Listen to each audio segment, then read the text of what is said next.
करते हो तो संभागीय व्यवस्था की अगर हम बात करें तो संभाग का मतलब क्या होता है? तो संभाग का मतलब होता है जिलों का समूह। जिलों का जो समूह होता है उसको आप संभाग या प्रमंडल के नाम से जानते हो। और संभाग स्तर पर अगर अपन बात करें तो सर्वोच्च जो प्रशासनिक अधिकारी होता है उसे क्या कहा जाता है?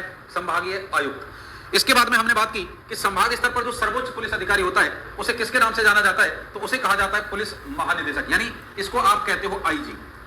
ठीक है भाई, तो सर्वोच्च पुलिस अधिकारी कौन होता है? महानिदेशक। इसके बाद में हमने बात की कि राजस्थान में जो जिलों के समूह बनाने का जो प्रोसेस है यानी संभागीय व्यवस्था है ये कब प्रारंभ हुई? तो हमने बात की कि राजस्थान में संभागीय व्यवस्था जो है ये 30 मार्च, एक मिनट सॉरी भाई, ये आपके इधर संभागीय व्यवस्था जो है राजस्थान में ये 30 मार्च 1949 को प्रारंभ हुई। कब प्रारंभ हुई? 30 मार्च 1949 को। और 30 मार्च 1949 को जब ये राजस्थान में संभागीय व्यवस्था प्रारंभ हुई तो किसके समय प्रारंभ की गई? हीरालाल शास्त्री। कैसे याद रखोगे? जब कोई भी आप पहली बार कोई काम करते हो तो कैसा व्यक्ति चुनते हो? हीरा ही चुनते हो ना, अच्छा चुनते हो। तो अपन को सीधा याद रखना है, अपन पहली बार राजस्थान में कोई अच्छा काम कर रहे थे तो उसके लिए अपन ने आदमी कैसा चुना? हीरा एकदम। ठीक है भाई। उसके बाद में जब इन हीरा के समय अपन यानी हीरालाल शास्त्री जी के समय अपन ने जिलों के समूह बनाए तो उस समय जिले कितने थे अपने पास में? 25 जिले थे। और ये जो 25 जिले थे इन 25 जिलों से अपन ने कितने समूह बनाए यानी कितने संभाग बनाए? 5 संभाग कौन कौन से बनाए? तो बीकानेर संभाग, जोधपुर संभाग, उदयपुर संभाग, कोटा संभाग और जयपुर संभाग। तो प्रारंभ में हमारे पास में 1949 में 5 संभाग मिल गए थे हमको। इसके बाद में हम बात करते हैं तो देखिए हमने आगे बात की कि 1 नवंबर 1956 को राजस्थान का जो एकीकरण है ये पूर्ण कर दिया जाता है। और राजस्थान का जब एकीकरण पूर्ण हुआ तो इस दिन हमने बात की कि ये आबू वाला क्षेत्र और ये अजमेर मेरवाड़ा क्षेत्र राजस्थान में शामिल नहीं थे। 1 नवंबर 1956 को जब एकीकरण पूर्ण हुआ तो उस दिन राजस्थान में अजमेर मेरवाड़ा का और माउंट आबू वाला जो क्षेत्र है इनका भी विलय कर लिया जाता है। और ये जो अजमेर मेरवाड़ा था इसको राजस्थान का कौन सा जिला बना दिया जाता है? 26वां जिला बना दिया जाता है। इसके बाद में समय चेंज होता गया और समय आ जाता है 24 अप्रैल 1962। 24 अप्रैल 1962 को राजस्थान के जो मुख्यमंत्री हुआ करते हैं वो कौन हुआ करते थे? मोहनलाल सुखाड़िया। मोहनलाल सुखाड़िया जो है यानी हमने व्यक्ति तो हीरा चुना था और उस हीरे व्यक्ति ने हमारे लिए अच्छा काम किया, लेकिन जो ये सुखाड़िया है ये हमारे सुखों से परेशान हो गए। क्या हो गए भी? सुखों से परेशान हो गए और इन्होंने संभागीय व्यवस्था को क्या कर दिया? बंद कर दिया। और जब संभागीय व्यवस्था बंद हो गई तो 62 में बंद हुई। उसके बाद में ये संभागीय व्यवस्था यानी जिलों के जो समूह का प्रोसेस था ये 1987 तक बंद रहा। 26 जनवरी 1987 को राजस्थान के मुख्यमंत्री हुआ करते थे कौन? हरिदेव जोशी। और ये जो आप ऐसे याद रखें जब आप किसी काम को दोबारा स्टार्ट करते हो तो उसको जोश से करते हो नहीं करते। तो अपन ये पहले तो कर ही चुके थे, फिर दोबारा जब काम कर रहे हैं तो किसके साथ में कर रहे हैं? जोश के साथ में। किसके साथ में कर रहे हैं? जोश के साथ में। तो इस समय जो हरदेव जोशी थे इन्होंने संभागीय व्यवस्था को पुनः प्रारंभ किया। और जब पुनः प्रारंभ किया तो इनको लगा कि कुछ ना कुछ अपने नाम से भी याद रखा जाएगा। तो इन्होंने क्या काम किया? 26वां जो जिला था उसी 26वें जिले को राजस्थान का कौन सा? छठा संभाग बना दिया जाता है। और छठा जो संभाग है वो किसको बना दिया गया? अजमेर को। ठीक है भाई। इसके बाद में समय चेंज होता गया और समय आ जाता है आपके 4 जून 2005। समय कौन सा आ जाता है? 4 जून 2005। और 4 जून 2005 को राजस्थान की जो मुख्यमंत्री हुआ करती हैं वो कौन हुआ करती हैं? वसुंधरा राजे। वसुंधरा राजे जो थी इन्होंने भरतपुर जो था इस भरतपुर को राजस्थान का 7वां अंतिम कह दो, 7वां कह दो, नवीन संभाग कह दो, वो बना दिया किसको? भरतपुर को। ठीक है। इसके बाद में अगर वर्तमान में अपन बात करें तो इससे पहले आपको पता है कि अशोक गहलोत जी के द्वारा 3 संभाग और बढ़ाए गए थे तो वो अभी निरस्त कर दिए गए हैं। और आज वर्तमान में अगर अपन बात करें राजस्थान में तो 41 तो हैं जिले और 41 जिलों के कितने समूह यानी कितने संभाग बनाए गए हैं? तो 7 संभाग बनाए गए हैं। ठीक है भाई। अब ये तो आपको इसके निर्माण की जो जानकारी है इसके बारे में अपन को पूरी जानकारी प्राप्त होती है। तो एक बार आप सभी इसका स्क्रीनशॉट ले लें भाई। देखिए ये क्या आता है? बीकानेर संभाग। कौन सा संभाग आता है? बीकानेर संभाग।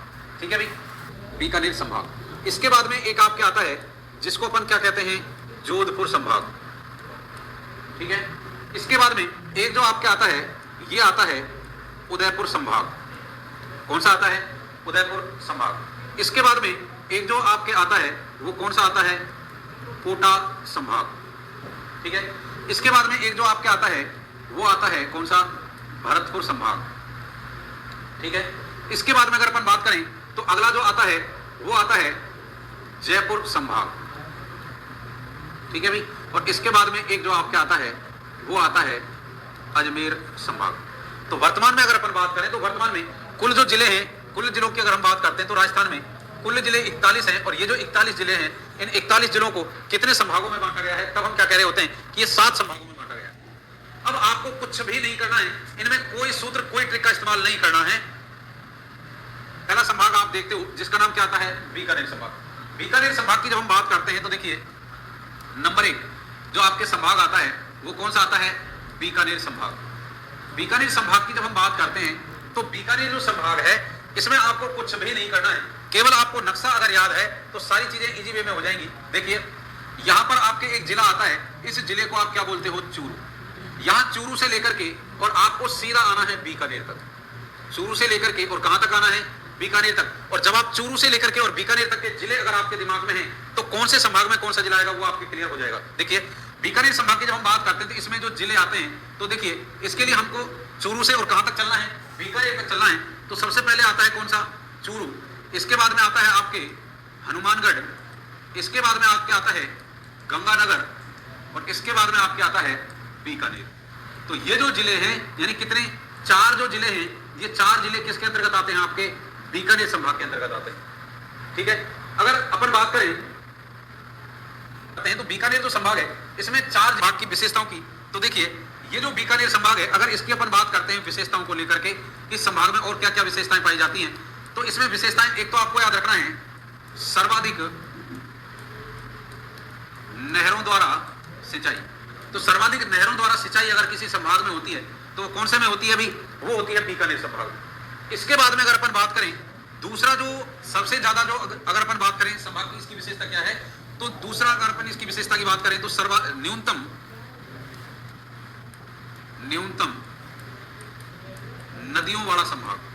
तो न्यूनतम नदियों वाला जो संभाग आता है वो कौन सा आता है अपने भी बीकानेर संभाग। इसके बाद में अगर अपन बात करें तो तीसरा जो इसकी विशेषता आती है तो इसमें आपको विशेषता में तीसरी में क्या याद रखनी है, प्रतिशत के आधार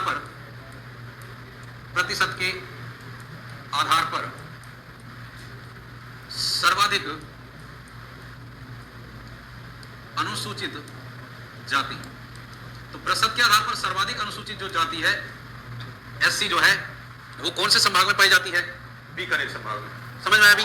तो अपन बात कर रहे हो अपने संभाग आता है, दूसरे संभाग की जब हम बात करते हैं तो ये आपके आता है कौन सा, ये हम बात करते हैं जोधपुर संभाग की।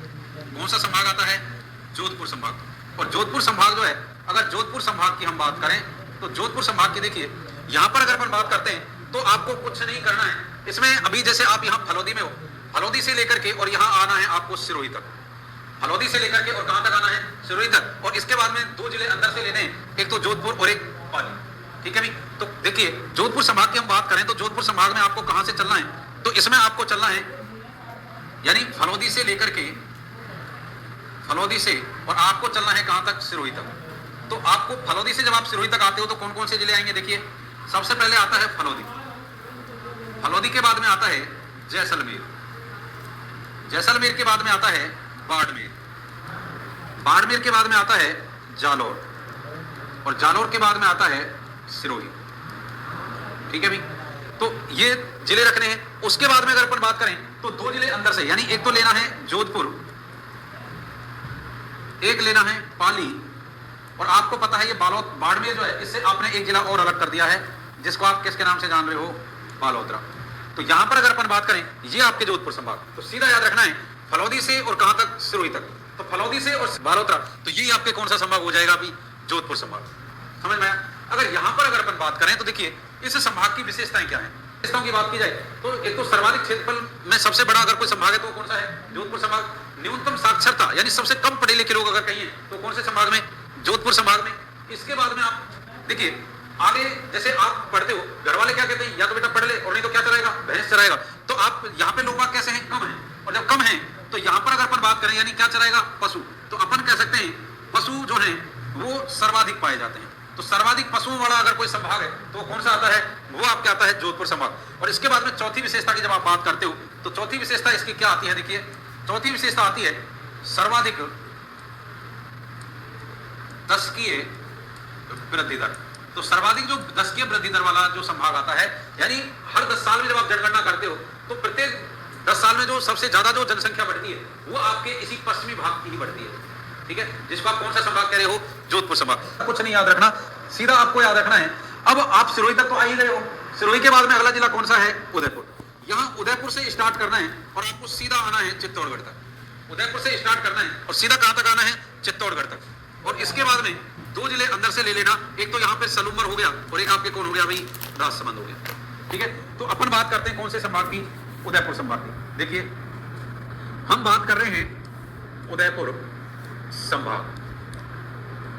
उदयपुर संभाग की जब हम बात करते हैं तो आपको क्या याद रखना है, आपको सीधा याद रखना है कि भाई आपको चलना है उदयपुर से, और उदयपुर से चलना है आपको चित्तौड़गढ़ तक।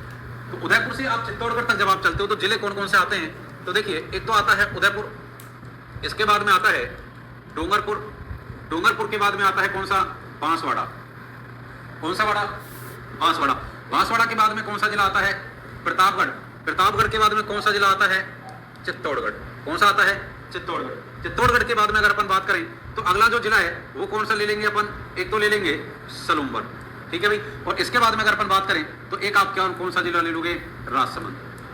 तो यहां पर अगर अपन बात करें तो ये जो जिले हैं ये कौन से संभाग के अंतर्गत आते हैं, उदयपुर संभाग के अंतर्गत। तो कौन कितने, इसके बाद में 2 3 4 5 6 और 7।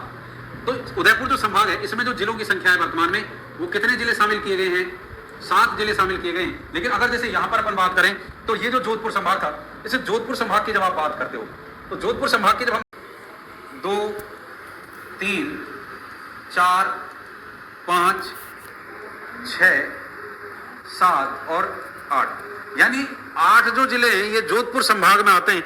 और विशेषताओं में एक लिख सकते हैं, सर्वाधिक जिलों वाला संभाग। तो सर्वाधिक जिलों वाला जो संभाग है वो अपने कौन सा आता है, जोधपुर संभाग, और जिसमें कितने जिले शामिल हैं, 8 जिले शामिल हैं, ठीक है भाई। इसके बाद में जब हम बात करते हैं, देखिए हम बात कर रहे हैं उदयपुर संभाग की, तो उदयपुर जो संभाग है इसमें कुल कितने जिले शामिल किए गए हैं, 7 जिले शामिल किए गए हैं। अगर इन जिलों की अपन बात करें तो कैसे याद रखना है, नक्शा जैसे आपने पढ़ रखा है ना उसी हिसाब से चलो, कोई सूत्र कोई ट्रिक की आवश्यकता नहीं है। तो हमको उदयपुर संभाग पढ़ना है तो उदयपुर से सीधा चित्तौड़गढ़ तक और 2 जिले अंदर से ले लेने हैं, तो उदयपुर, डूंगरपुर, बांसवाड़ा, प्रतापगढ़ और चित्तौड़गढ़। इसके बाद में 2 जिले आप अंदर से लेते हो, एक तो सलूम्बर और एक कौन सा, राजसमंद। जिलों की संख्या हो जाती है कितनी, 7। तो उदयपुर संभाग में जिले कितने, 7, समझ में आया। इसके बाद में अगर हम बात करें तो देखिए यहां पर अगर हम बात करें इस उदयपुर संभाग की विशेषता, तो उदयपुर संभाग की अगर विशेषताओं पे बात करते हो तो इसकी विशेषताएं क्या हैं, देखिए नंबर 1, एक तो आपके सर्वाधिक पशु घनत्व। तो सबसे ज्यादा जो पशु घनत्व है वो अपने कौन से संभाग का आता है, उदयपुर संभाग। सर्वाधिक पशु, तो सर्वाधिक जो पशु हैं वो आपके कौन से संभाग में है, जोधपुर संभाग में। लेकिन पशु घनत्व अगर सबसे ज्यादा पाया जाता है तो कौन से संभाग में पाया जाता है, उदयपुर संभाग में। इसके बाद में आपको याद रखना है ये जो उदयपुर संभाग है, उदयपुर संभाग की अगर अपन बात करते हैं तो ये राजस्थान का एकमात्र संभाग है, एकमात्र संभाग जो दक्षिणी पश्चिमी मानसून की दोनों शाखाओं से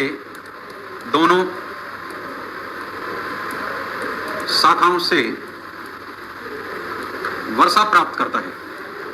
तो ये राजस्थान का एकमात्र संभाग है जो दक्षिणी पश्चिमी जो मानसूनी पवनें अपने यहाँ पर वर्षा लेकर के आती हैं उसकी दोनों शाखाओं से वर्षा प्राप्त करता है। इस चीज की जब हम बात करते हैं तो देखिए कैसे, यहाँ पर जब हम बात करते हैं तो आपको पता है इस प्रकार से अपने दक्षिण भारत है, और यहाँ पर अगर अपन बात करें तो इस प्रकार से लगभग आपके राजस्थान, ठीक है भाई।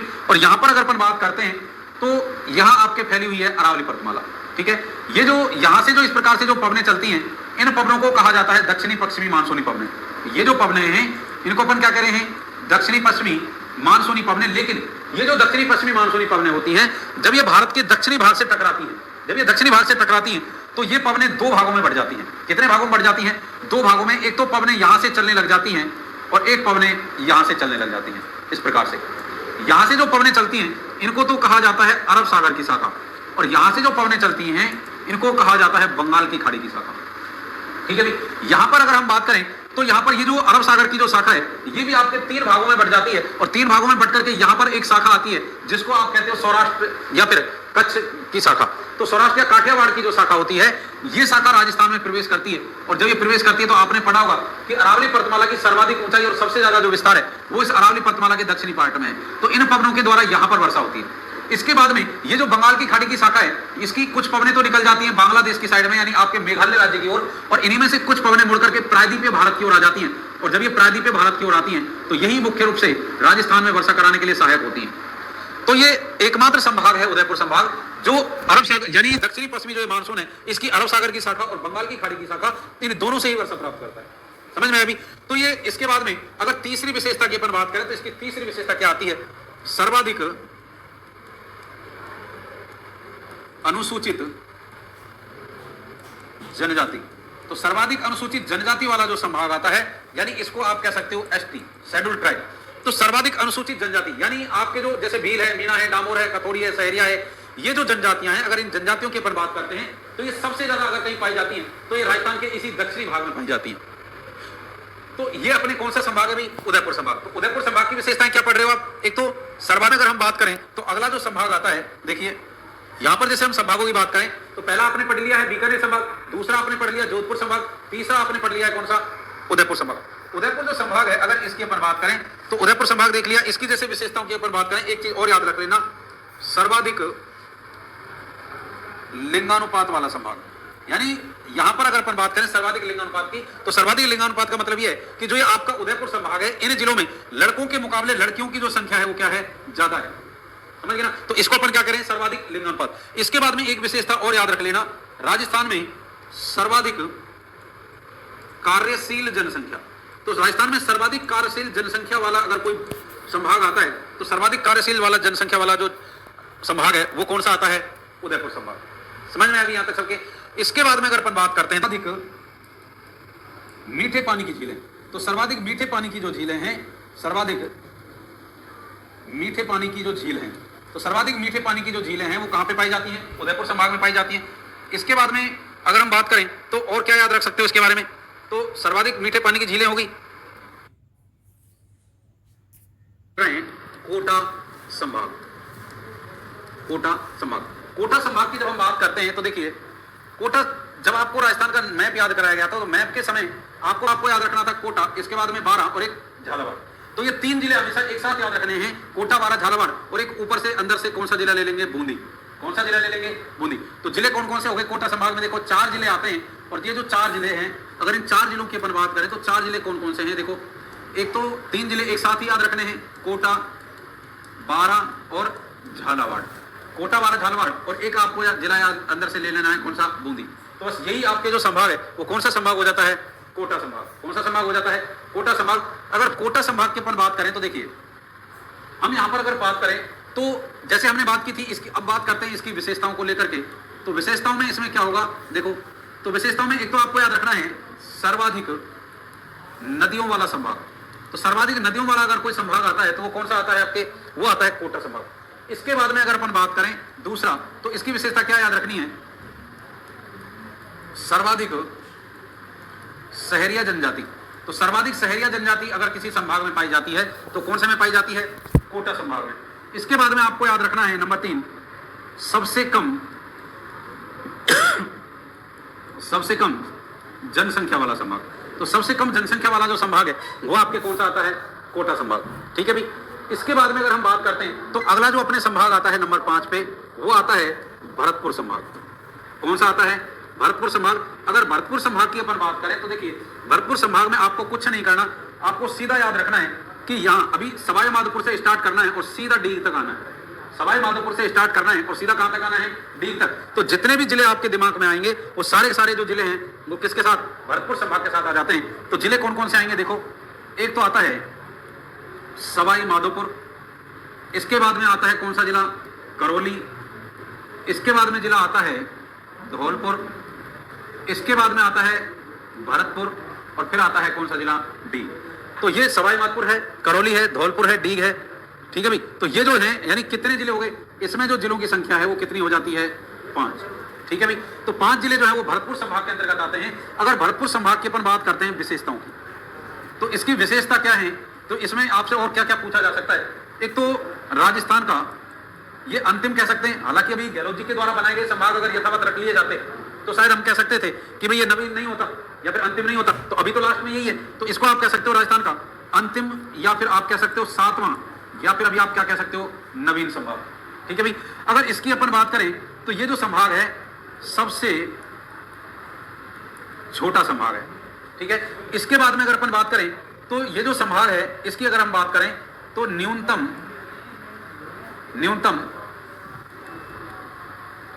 लिंगानुपात वाला संभाग। तो न्यूनतम जो लिंगानुपात वाला जो संभाग है वो आपके कौन सा आता है? भरतपुर संभाग। तो एक बार स्क्रीनशॉट ले ले भाई, वो आता है जयपुर संभाग।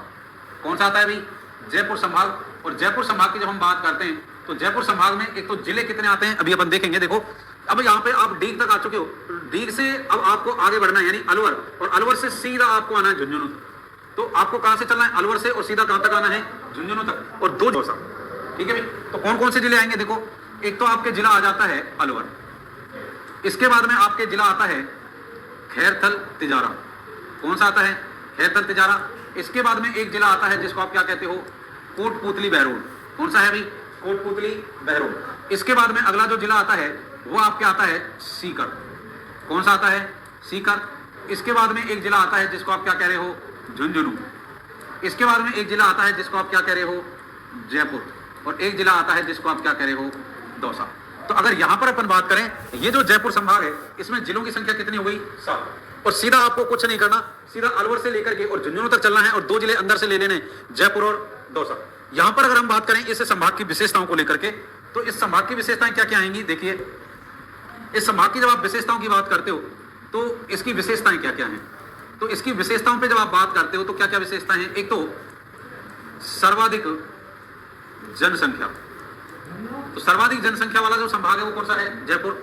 इसके बाद में सर्वाधिक जनसंख्या घनत्व, अगर कहीं का है तो कहां का है? जयपुर का। उसके बाद में आपको याद रखना है सर्वाधिक साक्षरता। तो सर्वाधिक साक्षरता वाला अगर कोई संभाग आता है तो कौन सा आता है? आपके जयपुर संभाग। इसके बाद में अगर हम बात करें तो सर्वाधिक अनुसूचित जाति। तो सर्वाधिक अनुसूचित जाति यानी एससी जो है वो सबसे ज्यादा कौन से संभाग में पाई जाती है? आपके जयपुर संभाग में। इसके बाद में आपको याद रखना है कि जयपुर जो संभाग है इसमें अगर हम बात करते हैं तो सर्वाधिक दुर्गों वाला, यानी सर्वाधिक किले अगर किसी संभाग में बने हुए हैं तो कौन से संभाग में आते हैं? जयपुर संभाग में। ठीक है भाई। तो ये अपने कौन सा संभाग हो जाता है? जयपुर संभाग। तो जयपुर संभाग की अगर हम बात करें देखो 7 जिले हैं अलवर से लेकर के, और कहां तक आना है? झुंझुनू तक, 2 जिले अंदर से, जयपुर और दौसा। इसके बाद विशेषताएं क्या हैं? तो विशेषताओं में सर्वाधिक जनसंख्या वाला संभाग, सर्वाधिक जनसंख्या घनत्व वाला संभाग, सर्वाधिक साक्षरता वाला संभाग, सर्वाधिक अनुसूचित जाति। अब देखो ये जो अनुसूचित जाति है ये 2 पढ़े हैं। एक तो आपने बीकानेर संभाग में पढ़ा था तो वहां पर हमने लिखा था प्रतिशत के आधार पर। तो प्रतिशत के आधार पर सर्वाधिक अनुसूचित जाति अगर आएगी तो बीकानेर, और सीधा आपसे पूछा जाए सर्वाधिक अनुसूचित जाति कहां पाई जाती है तो क्या होगा?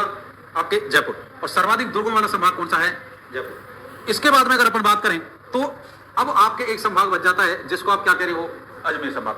अजमेर संभाग की जब हम बात करते हैं तो देखो अजमेर संभाग की जब हम बात करते हैं नंबर 7 अजमेर संभाग।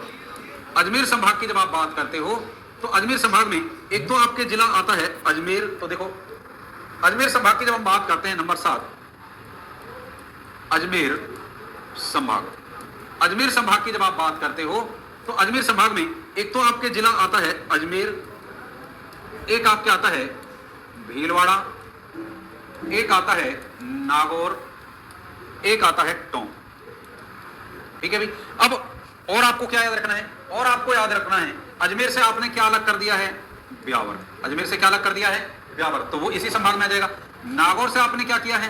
नागौर से आपने अलग किया है डीडवाना कुचामन। ठीक है भाई। तो इसमें कितने जिले हो जाएंगे? अजमेर, भीलवाड़ा, नागौर, टोंक और ब्यावर और डीडवाना। तो इसमें जो जिलों की संख्या है वो कितनी हो जाती है? 6। अगर इस संभाग की जब हम विशेषताओं पे बात करते हैं तो देखो इस संभाग की विशेषताएं क्या होंगी? तो इस संभाग की विशेषताओं में एक तो आपको याद रखना है राजस्थान का मध्यवर्ती संभाग। तो राजस्थान का जो मध्यवर्ती संभाग है वो कौन सा आता है? आपके अजमेर संभाग। इसके बाद में आपको याद रखना है सभी संभागों की सीमा को स्पर्श करता है, यानी ये राजस्थान का ऐसा संभाग है। अन्य जो 6 संभाग हैं उन सभी 6 संभागों की सीमाओं को इस संभाग